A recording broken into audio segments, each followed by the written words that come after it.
Welcome back. Tom Carroll, Cape May MAC president. I have for a long time had another title too. I was a Coast Guard officer, and being active with the Coast Guard, I was learning about the plight of maintaining lighthouses and the defunding that the Coast Guard was facing. And I got active with a group of people that wanted to talk about communities who wanted to save their lighthouses being able to lease them from the Coast Guard. So I proposed to the MAC board that we send a letter to the Coast Guard expressing an interest in leasing the lighthouse.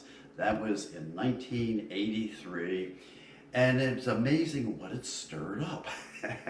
It particularly stirred up a lot of residents of the community of Cape May Point, who through their the Cape May Point Civic Association was really kind of concerned about an organization like MAC moving into their quiet, wonderful little community, which I too appreciate and I love and I respect everything about it, and felt like they were concerned about what we might do in commercialization.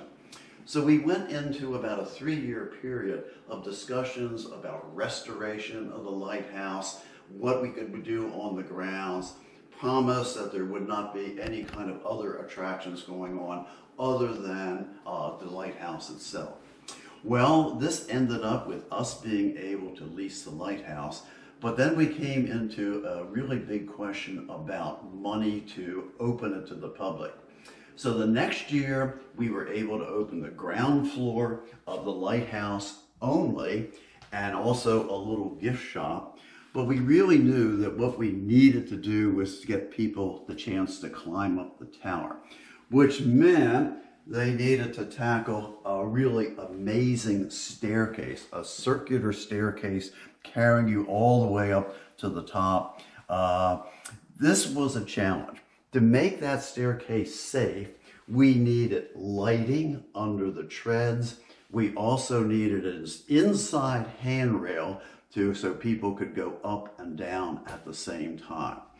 I arranged for a $100,000 bank loan, but since MAC owned no property that could be held to assure the loan, I found 10 Cape May citizens, including myself, that each guaranteed that they would pay back $10,000 if we defaulted on the loan. I was not allowed to leave town anytime soon after that, but with that helped us get the lighthouse open. When the lighthouse was open, people climbed to the top. We then knew the building needed a really, really major restoration. Our engineers back then, architect and engineers, Watson and Henry from Bridgeton, suggested that we look at ICE-T money as a possibility. ICE-T stood for Intersurface Modal Transportation Efficiency Act, but as they pointed out, there was a clause in that you could use that money for the restoration of transportation elements from the past. And a lighthouse was certainly a transportation element. So we applied for $1 million through ICE-T, which came through. And then we also had a desire to see if we could get money from New Jersey, the New Jersey Historic Trust. But in order to do that, the lighthouse had to be transferred to the state of New Jersey.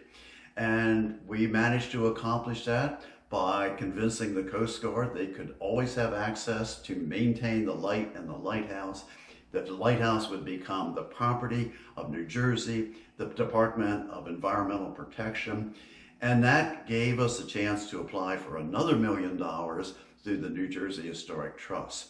Now, that application in 1987, the lighthouse was rated by the people evaluating all the grant applications as their #1 choice for funding, something we were certainly very, very proud of.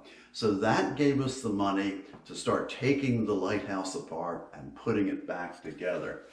And to show you the depth of work that we did, you'll see we had to take the lantern apart. Then there is the roof coming off. The roof was shipped to Buffalo for restoration and finally brought back. We also had to scrape endless areas of rust and decay and failing paint off the lighthouse, which led to another problem.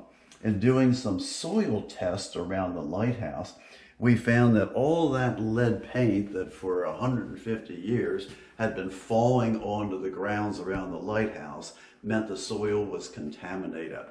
Frank Lubianda fortunately helped us with a grant from the federal government for about $125,000 to get the surface of dirt around the lighthouse removed and shipped away so we could then safely move forward with access to the building. So that was a wonderful, wonderful step, and we used up all that money. But with that done, we found that people galore were just dying to get to visit the lighthouse. Our numbers each year were running maybe 125,000 people each year coming to visit the lighthouse. And it gave us a wonderful little shop too, our little lighthouse souvenir shop, which is in actually the oil storage building at the lighthouse, was a great addition. Because if you want a souvenir when you're at the state park or Cape May Point, it's the only store in town. So for square footage, its sales numbers are really wonderful. All that money is constantly put back into the lighthouse. We've recently repainted it from the top all the way down. We're repainting the interior of it during the fall of this year. Thanks again. I'm going to move on to a different subject in my next one. It's another tower and another story. Talk to you soon.